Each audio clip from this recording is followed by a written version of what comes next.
And the more I do that, the more I focus, the more I'm creating a space for myself where I feel like an expert.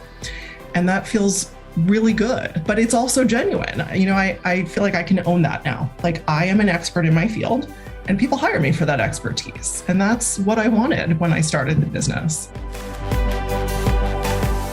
Welcome to the Smart Gets Paid podcast with me, Leah Niederthal. I help women land higher paying clients in their independent consulting businesses, but I've never been a salesperson. My background is in corporate marketing, and when I started my first consulting business, I learned pretty quickly that it's about 1,000 times harder to sell your own stuff than it is to sell someone else's. So I taught myself how to do it, and I created the sales approach that I now share with my clients so they can feel more comfortable in the sales process, get more of the right clients, and get paid way more for every client contract. So whether your client contracts are $5,000, $100,000, or more, if you want to work with more of the clients you love, do more of the work you love, and get paid more than you ever thought you could, then you're in the right place. Let's do it together. Thanks for tuning in, and don't forget to rate, review, and share. Hey there. Thanks for joining me in this episode. I hope that wherever you are listening to this, I hope you're having a good week, making some good progress in your business, and taking some time for you. So this episode is a little bit delayed because, as you heard a couple weeks ago, I was really sick. I caught the virus or whatever that my kids have had, that everybody has. My wife had it, and it was a rough couple weeks over here. But thank you so much to everybody who reached out, who sent their well wishes. And as you can hear, I feel better and very much back to myself. So I'm so excited to be here with you in this episode. So let's get into it, yeah? In this episode, I'm so excited to chat with Emily Weisgrau, one of my clients. Emily is a communications consultant for nonprofits. So she started her business a little bit before the pandemic. And in this episode, we're going to talk about how to go from somebody who is, really smart and capable and confident in doing the work, and to be able to use that, use your smarts, use your capability and your confidence in the work, and actually use that expertise to bring clients to you. A lot of people would call that thought leadership. And actually, I would call that thought leadership. But it's kind of a funny thing about thought leadership is that most of the women I talk to think that thought leadership is something that other people do. Like, they sort of assume that they don't have thought leadership, right? And I see this among women especially, but I'm sure it's a complex that exists in everyone. But it's just this thought that, like, other people have thought leadership, not me. But as I share with my clients, as we work on how to leverage LinkedIn to get referrals and word of mouth clients, etc., if you have an expertise and you have an opinion, then you have thought leadership. But for the purposes of this conversation, knowing that most women feel uncomfortable calling their stuff thought leadership, we'll just call this expertise content. But the story of getting comfortable with that, getting comfortable with your expertise and using that on LinkedIn to leverage LinkedIn for clients, that's the story that Emily's going to share with you today. We have such a great conversation, and Emily has so much wisdom to share, and I can't wait for you to hear it. And also, as a bonus, if you listen towards the end, she has a big reveal. So be sure to listen for that. So thanks so much to Emily for joining me in this conversation. I know you're going to love it. Take a listen, and at the end, I'll come back and share a lesson that you can apply to your business. And then hopefully someday soon, you'll partner with us to help you build your consulting business, and you'll come back on the podcast and share your story. Enjoy. All right, Emily, thank you so much for joining me. I'm so happy to have you here. Thanks, Lee. It's great to be with you. Yeah. So tell us who you are. Tell us about your business. So I run a business called Weisswood Strategies Limited, and Weisswood is a mashup of Weiss, which is the German word for white, and wood, which is trees. And I think about white trees like aspen trees, which have this interconnected grove and root system underground that keeps all of the trees healthy and thriving. And that's essentially what I do for nonprofit organizations. And I do that in a very specific way. I specialize in fundraising communications that help deepen donor relationships and raise more money for nonprofits, all through publications, websites, video, any type of communication channel. That's awesome. How long have you been doing that? It's been 2.5 years now. So you must have started right before the pandemic. I did. September 2019. Yeah. And I definitely had a moment where I thought, oh my God, what have I done? I'm going to have to go back in-house and get another job. And that was part of the impetus for why I ended up working with you, actually, was so I wouldn't have to do that. Yeah. Yeah. Well, because those first, what was it? It must have been 6 months, right? Or 6 or 7 months. I mean, those are really critical in a business. And I mean, what were those first 6 months like? And what were the next 6 months like? Well, I was really lucky because when I left my last job, I converted my employer to a client. So that gave me that sort of anchor client that I needed to launch. And then I put the word out to friends and family about what I was doing. And I got a couple more clients that way. And then I got like one word of mouth client. And so the client list got full enough for that time, but I also knew that that was not a strategy I could sustain. I didn't want to just rely on word of mouth. And then when the pandemic hit and the phone just stopped ringing, I thought, I really have to have a plan. Yeah. I mean, I think a lot of people experience that, right? And everybody's first clients are exactly the same clients that you got. And that's exactly the same clients you should be getting in that phase of your business, right? Past employers, people who knew you from before. But, you do, even if the pandemic hadn't happened, you would have, like everybody, hits a point where either you start to recognize that this will not last forever and you want to do something about it, or you don't recognize that and it still doesn't last forever. And then you're caught a little flat-footed, right? So it's good that you had just had this in your mind to say, all right, I need to do something about this. So, but talk to me about what was going on in the business before, right before that. You had this moment of, okay, I need to do something, but what were things looking like? I mean, see, this is terrible. I'm like not an interviewer. I'm just a talker. What was going on in your business? Yeah. So because I had just started, I cast my net very wide. I was willing to do just about anything within the realm of communications that someone was willing to pay me for. So I was working with for-profits and nonprofits, and I was doing branding and media relations, and I was doing fundraising and all kinds of things. And I really thought initially I was going to create a communications agency. And over time, I realized I didn't want to do that. And I needed to kind of focus on where the clients were, who I liked working with, the work I enjoyed doing, where the money was. So I was in a little bit of a flux of figuring out how to get from doing everything for everyone, which was not really satisfying, to doing the right things for the right people at the right time in the right way. And so I was in a state of trying to figure out where I was headed and what my real unique value proposition was. Yeah. Yeah, my identity.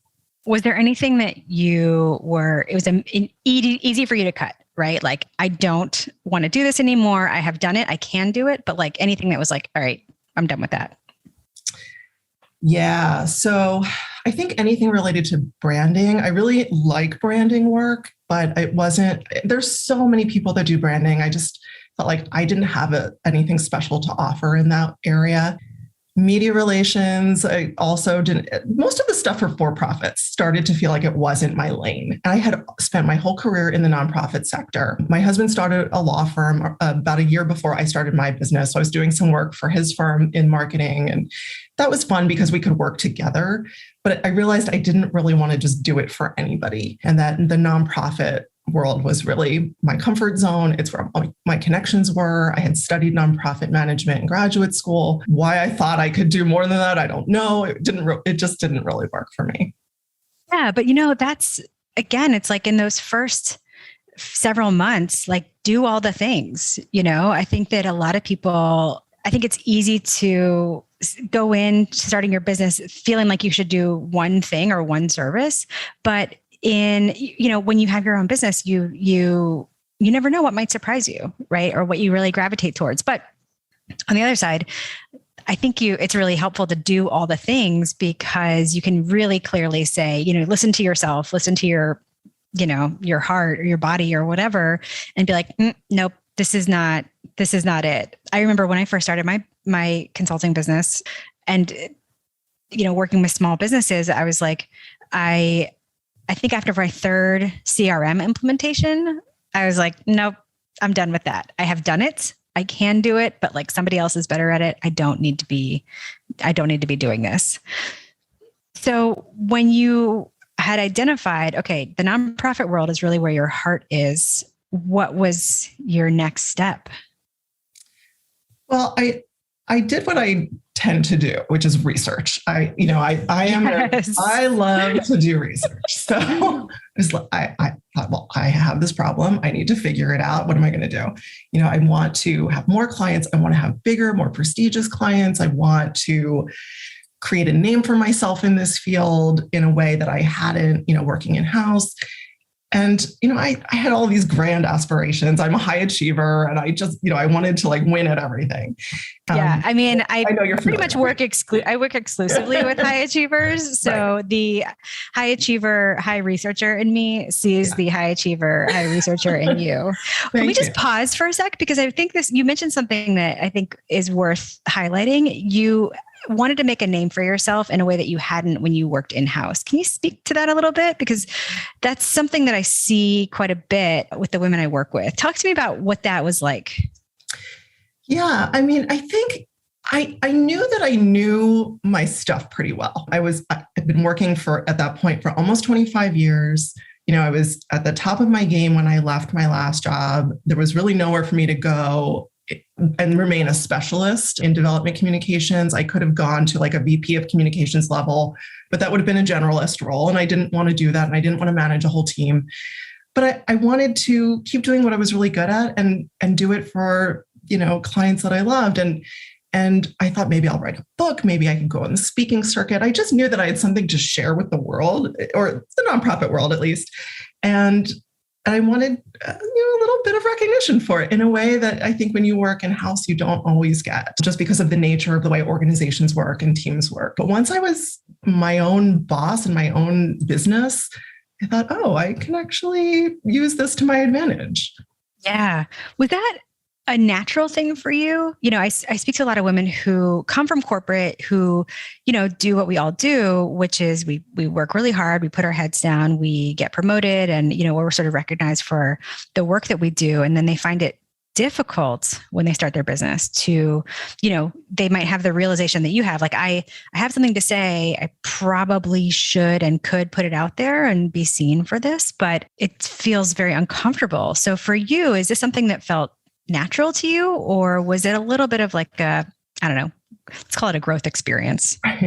It did in certain realms. So I had presented at conferences, for example, in the past. That was a place where I felt comfortable speaking about what I know or things I had worked on, but I had not done any real sort of thought leadership in terms of, like LinkedIn or publishing a newsletter, writing articles. So I hadn't explored that world fully.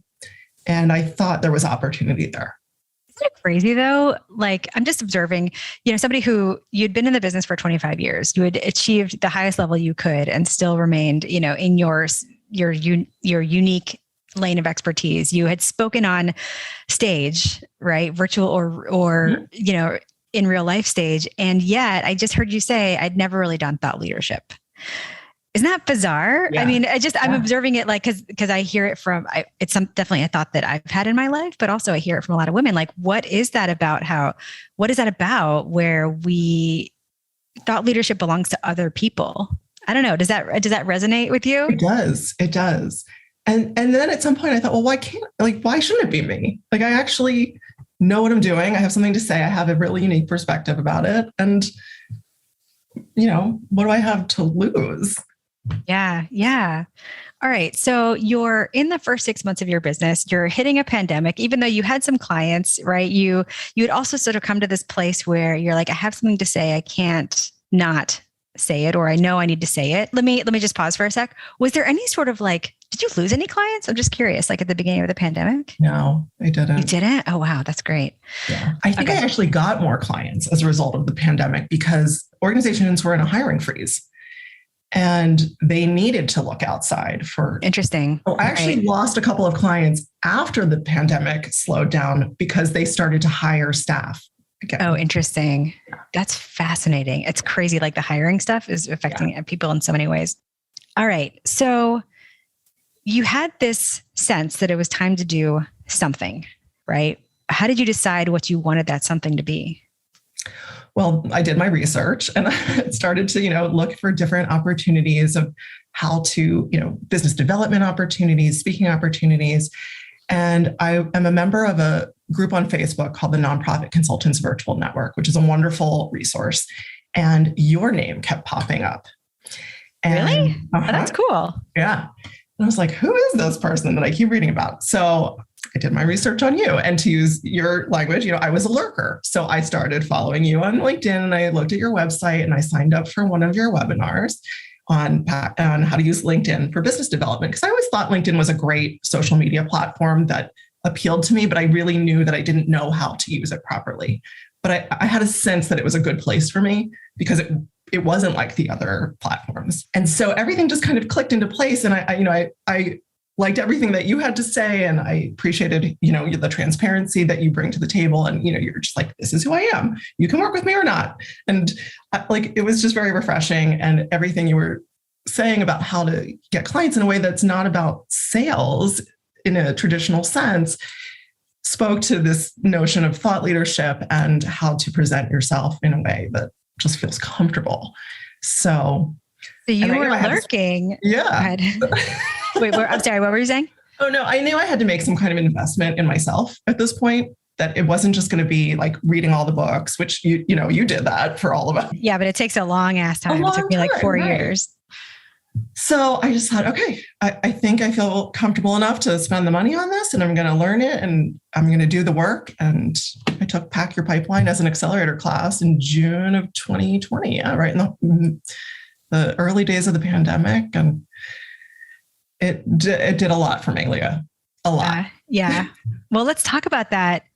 But first I want to, it is funny to hear you say that you were lurking. I mean, this is what everybody does. This is what our clients do all the time. If you're hearing us use this phrase for the first time, this term lurkers, it's people who are in just read only mode, right? They're seeing your stuff on LinkedIn or on Facebook or wherever your social media channel is. They will never engage. They will never like and never comment, but they are reading, right? So Emily, you and I know that if you get 1,000 views on a LinkedIn post and you only get 10 likes or comments, that means that there are 990 people out there who saw your post and did nothing, right? Those are the lurkers, and those people are following along, and they are in some type of educational relationship with you, even though you can't see them. So, all right. So while I was over here posting on LinkedIn, doing my thing, you were lurking. Was there anything in particular that spoke to you? I mean, you mentioned the transparency, but I'm just curious, was there anything that spoke to you and said, all right, now is the time I need to do this? I think it was when I signed up for your webinar, and it was, kind of a 1 hour session, and you talked about I remember we had to, you had us get out our pens and pencils, and everybody drew the triangle, and it had the levels of moving up how to deal with LinkedIn, right? It was level up your profile, treat your profile as a landing page, do that, right? It's oh, this makes so much sense. And I loved the sort of interactive nature of it. And I just thought, I'm a very process oriented person. I like systems, I like rules, and you were delivering that. It was I wanted to be your friend, and I wanted to learn from you. And and here we are. Look at this. And now here we are 2 years later. And, it just was I don't know, it was a gut feeling. I mean, I just had to trust my gut, really, because I was taking a leap of faith. I had never done any real business development work before. I hadn't spent money on hiring a coach to teach me what to do. I was always someone who could figure stuff out on my own, or just and just didn't tell anyone that I was figuring it out on my own. Or I would, ask someone privately. I didn't want anyone to know what I didn't know. And so I had to just kind of accept this is something I need to learn. I'm a lifelong learner. Just treat it like a continuing education class. And that's what I did. I'm so glad. Yeah. Well, I think what's interesting about what you're saying here is what I'm hearing you say is it's a skill that I knew I had to learn, not that your business wasn't in dire straits, right? It's not that like you didn't wait till the last minute or you hadn't lost all your clients. We just talked about earlier how you kept all your clients, you even got some clients. But so it's not about like when, it's kind of like therapy, right? If you're listening to this and you've ever gone to therapy, like you don't only go to therapy when things are really terrible. You go to therapy so things don't get terrible, right? Right. So I love your approach to this. It's like, I know myself, I know this is something I need to learn how to do, and I'm going to take the steps to do it. What did you feel like showing up on LinkedIn, using the system? What did you think it would be like before you started it? I don't know that I had any real expectations about it other than maybe having some good conversations about topics that were important to me professionally. I guess that was probably the thing I expected most, was just this sort of conversational aspect of, hopefully getting some engagement. But it actually turned out to be more than that. Yeah. What is it? I mean, tell me a little bit about what it is for you now. It's really a professional network. I mean, the key for me was that having that discipline to reach out to people every day to make new connections and to build that audience for what I was posting. And I was surprised by first of all, the number of people that connected with me and the number of people who even said, hey, do you want to have a 15-minute call and just chat? Because I did it in a way that wasn't salesy, which you taught me. And so it was purely professional networking. And it was just this. So now I have, I work by myself in my office at home, and I don't have coworkers in the way that I used to, but I feel like I haven't lost that sense of collegiality and camaraderie with people in my field now because I have them on LinkedIn. Yeah. Oh, that's so important. That's so important. So, LinkedIn, we don't just do it for LinkedIn's sake, right? Of course, you have to get visible or what have you, but it's all about the results that it brings to your business. So what are some of those results? I mean, what results have you seen from the work that you've done? So broadly speaking, last year, 50% of my new clients came from LinkedIn. I mean, that's huge. And they were almost entirely lurkers, people who came out of the woodwork. I couldn't even remember who they were half the time. We had connected months ago, and they would say, I've been following you on LinkedIn. I really like everything you're writing. I could really use your help. And what was really cool about it is I didn't even have to send a proposal to any of these people. I don't do proposals. We have a conversation. They already know me well enough that by the time they reach out, I know what questions to ask them.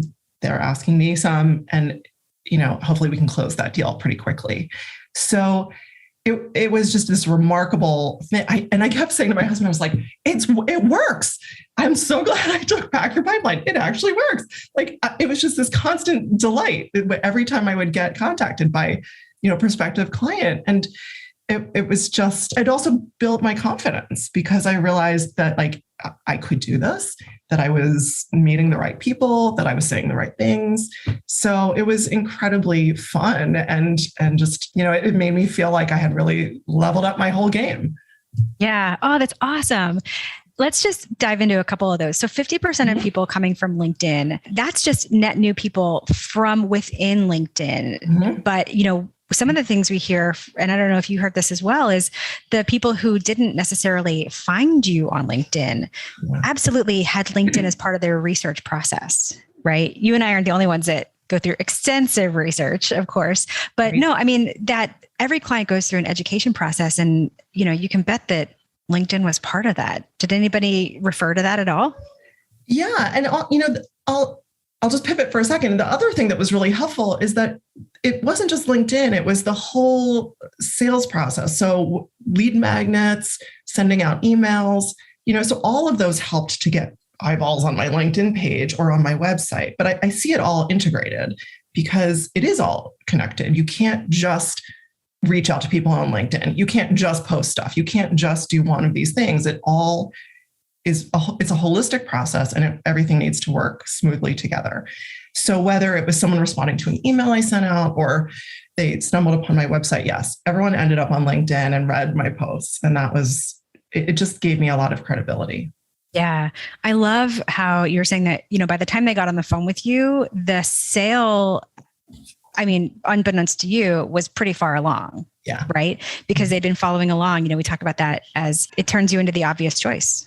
right? And another thing that really helped in that regard was when I had to completely rewrite my profile as part of the class.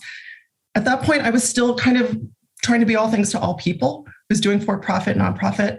And I remember you said, you can really only talk to one audience on LinkedIn. And that was part of the process for me of starting to niche down. And it was hard to let go of some things, but it was absolutely the right thing to do. And so the more I got focused and the more I specialized, the easier it was to get clients because I was creating a space for myself that there was very little competition in. So yeah. I think that helped enormously. That sort of, well, I don't want to call it pressure that you applied, but the encouragement you gave me to say, this is the thing that I do. Yeah. Let's go with encouragement. I actually remember that. I remember because we would do these live profile reviews and, if you had completed that week's, assignment, then you could apply to, or, you could sign up for a review. And of course, you being the total overachiever that you are, had done it, right? Had done the work. And I remember looking at yours and I do remember that conversation. I just remember, my advice to you, and it sounds like it's really paid off. Yeah. What other things did you learn in this process that really contributed to where you are today? I would say there's two other things. One is positioning myself as a painkiller and not a vitamin. That, mindset shift is very helpful. And it's something I've said to a number of other consultants since learning it myself. When people ask me kind of about my own success and I say, well, are you just selling services or are you actually solving problems? And that understanding how that resonates with potential clients was incredibly valuable. Yeah. And how have you seen the difference?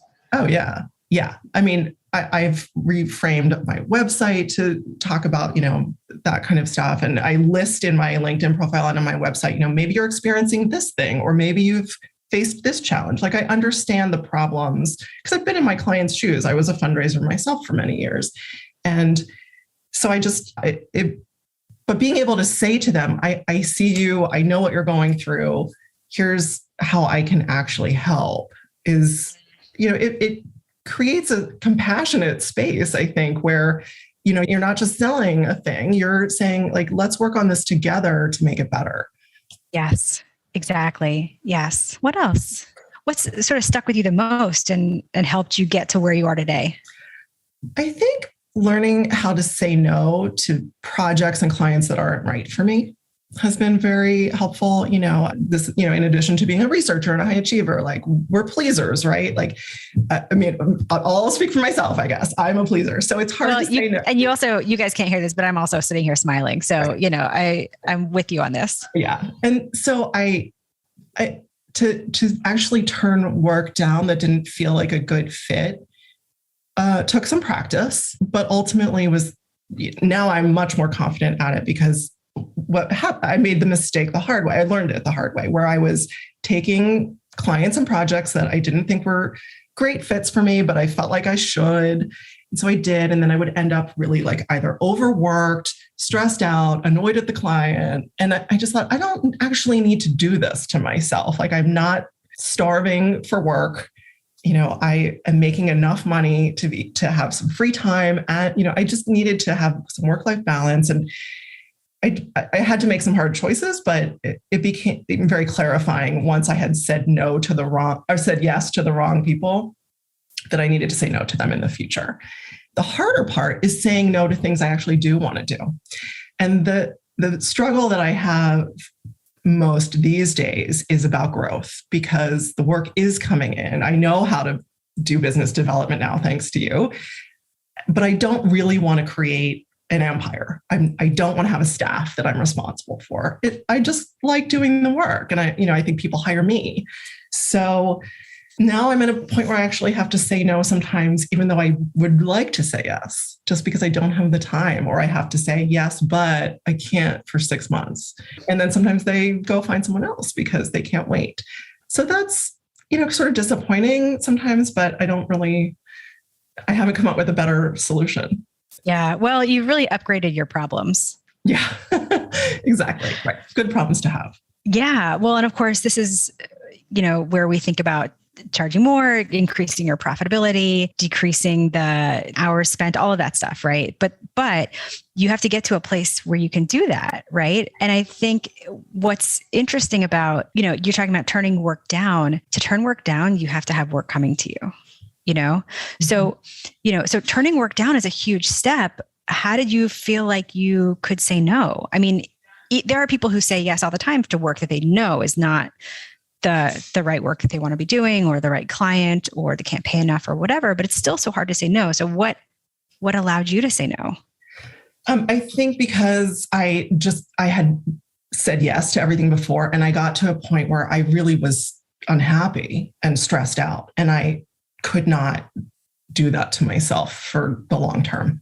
So it was kind of a choice of either keep working at a pace that I really didn't want to, or say no. And of course, the raising prices is part of that equation too. And I have done that. And I actually need to do it again because I don't think I did it enough, because I'm still saying no to a lot. So that's another hurdle I have to work on this year. But yeah, the saying no, it just got easier over time. And I just thought, well, this is for my own well-being. Like, I have to prioritize my mental health and my physical health, and spending time with family and friends. Yeah, of course. Of course. You talked about, I love that you mentioned that the sales, LinkedIn is not just for LinkedIn. LinkedIn is for sales, right? Like LinkedIn is, and we don't sell on LinkedIn, right? That's, I think, the misnomer here. It's like, you're not selling on LinkedIn. You're almost pre-selling. The sale happens when somebody gets on the phone with you, right? The sales process begins, but they are so connected. What did you think selling was going to be like before you started this process? Like, what did you assume it would be? I thought I was going to have to write lengthy proposals to everybody, and that I was going to spend hours of my time writing these, detailed and sort of heartfelt and strategic documents that were going to really make me stand out from others and persuade clients to work with me. And I was going to have to really work hard to convince them of my value and that they needed me. And I didn't. I did a little bit of that in the beginning. And I was like, this is a huge waste of my time. I now occasionally get sent RFPs and I will not respond to them. I just won't spend time on proposals. Yeah. Proposals are, for a lot of people, still a really important part of the process, right? Depending on the type of client you're working with, or company or what have you, proposals are often a necessary step. But RFPs, though, I have a whole section inside that's basically just don't do RFPs. You should not have to do RFPs. You should not do them. If you're listening to this and you're trying to get some RFPs because you think it's easier to get clients because they're actively looking for somebody, just know that my recommendation is skip it. Yeah. Don't do it. Yeah. Well, so, instead of that, you have this process where people come to your door, they are pre-sold, and they already know that you're the one they want to work with. So how has all of that changed your business? But I also want to hear, how has it changed you as a business owner? Yeah, it's a great feeling, really. I've gotten a number of clients that I just feel so proud to work with. All of them, really. But these are large national nonprofits that have, name recognition that make me feel like I've leveled up in a way that I wanted to, personally and professionally. I love the work that I do. The more I narrow, and I still am continuing to narrow my focus in work. So, the world of fundraising communications is pretty big, but now I don't really do annual giving very much. I'm almost entirely focused on major gifts and campaigns. And the more I do that, the more I focus, the more I'm creating a space for myself where I feel like an expert. And that feels really good, but it's also genuine. I feel like I can own that now. I am an expert in my field, and people hire me for that expertise. And that's what I wanted when I started the business. Yeah. Oh, I love that. I love hearing that. Just real quick, I work with a lot of women who their clients are nonprofits, and there is a sense in this industry that nonprofits won't spend money. They won't pay higher prices. What do you make of that? What do you think about that? I think it's an easy way to allow yourself to not succeed. It's like saying, it's almost like what the fox and the grapes right? Like the sour grapes that, well, they're not going to pay it. So therefore I'm not going to get that job. It's a little bit of an excuse. There certainly are nonprofits that have small budgets, but if they have a problem and they need you to solve it, they'll find the money. They absolutely will. And I have found that I have never had a problem with budget with nonprofits. Yeah. Yeah. Well, I mean, if somebody follows along and knows that you're the right one, then you're not having to convince them to spend money with you. Right. They've already decided. Yeah. Well, so what would you say to somebody who's in the position that you were back then, first year of her business, in that moment where you just recognize that what you've done so far to get clients may not take you where you want to go. What would you say to somebody a woman who's in that moment right now? What advice would you give her? I always like to ask questions when people are struggling. And so I would ask things like, who is your ideal client? What problems do you solve for them? What work do you love to do?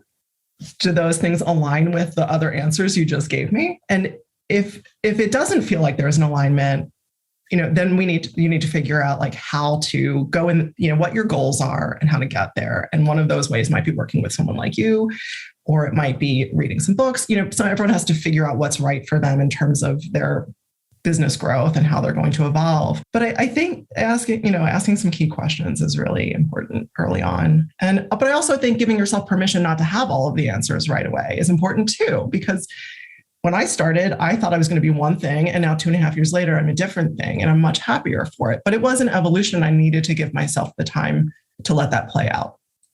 Yeah. I mean, just to put it in research terms, you need more data.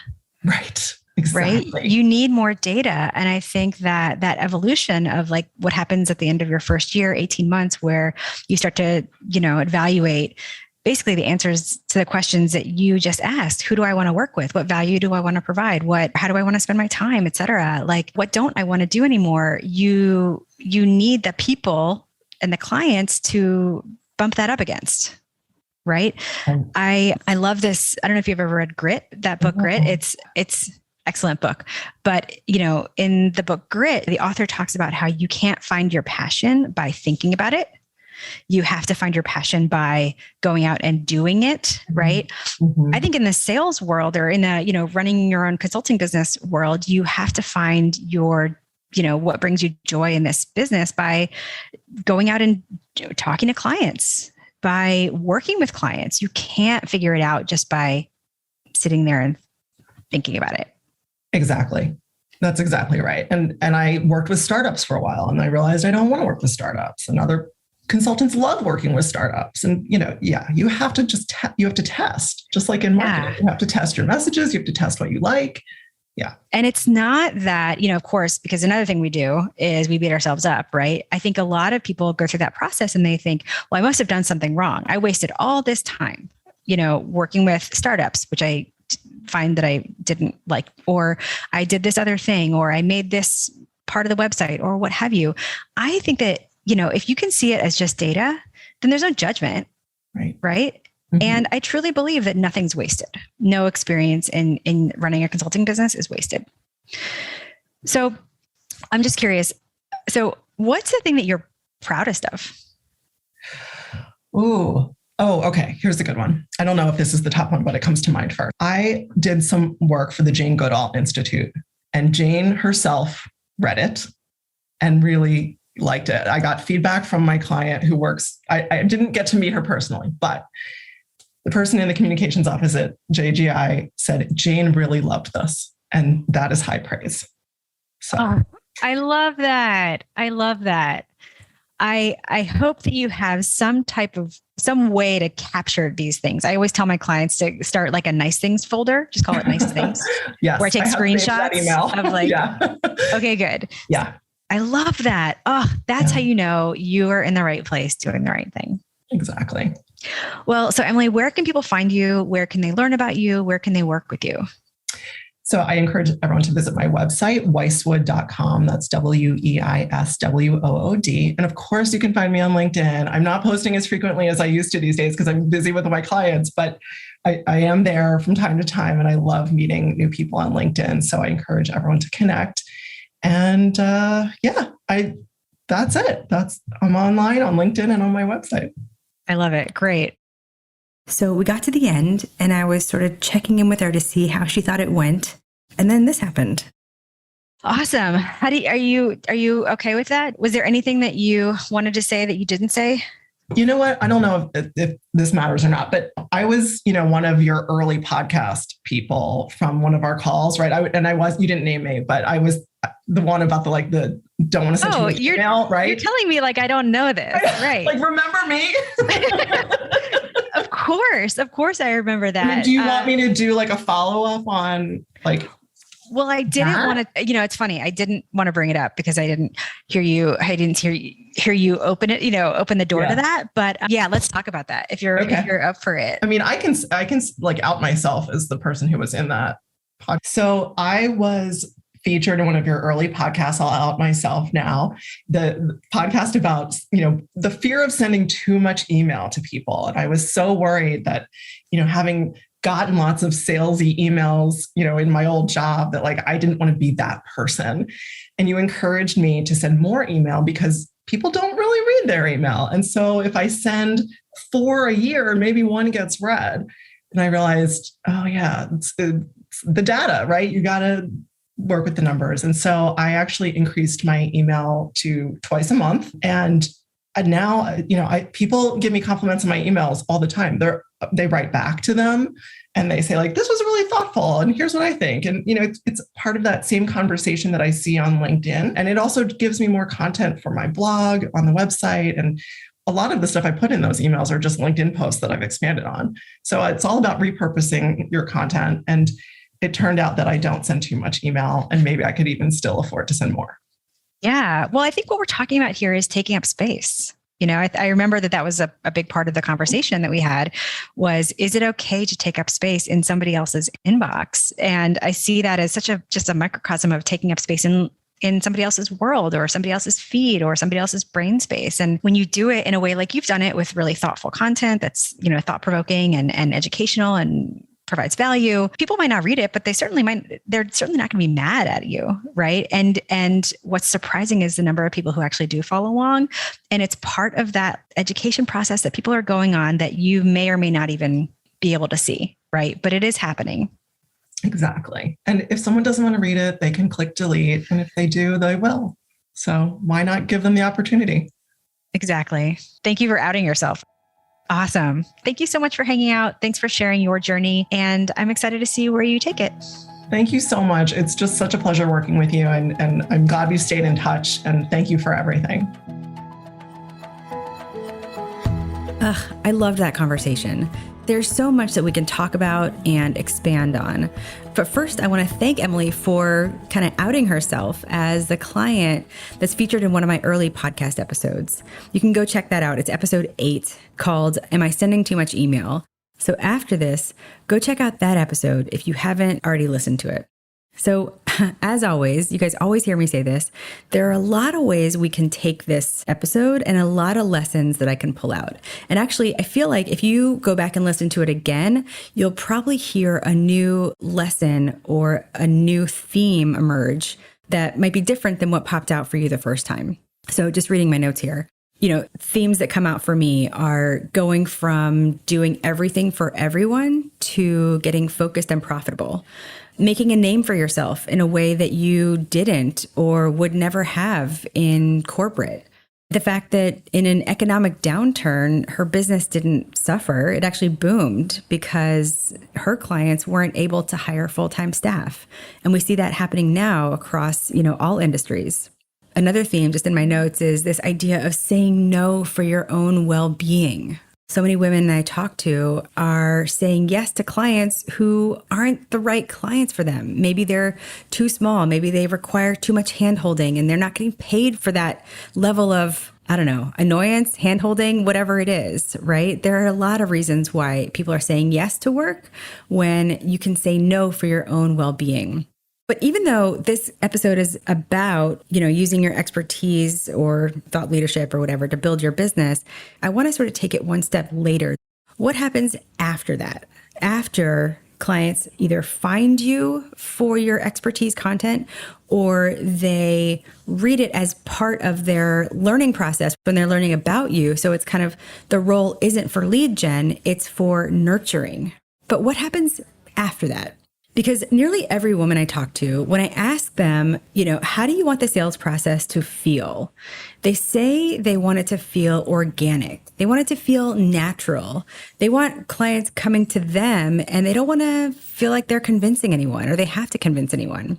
And it's totally possible for that to be your sales process. And that is exactly what happens when you show up with expertise content and use that on LinkedIn or whatever channel is right for your clients. If you're selling to businesses or organizations, it's probably LinkedIn. But wherever your clients spend time online and are reading along and sort of learning about you.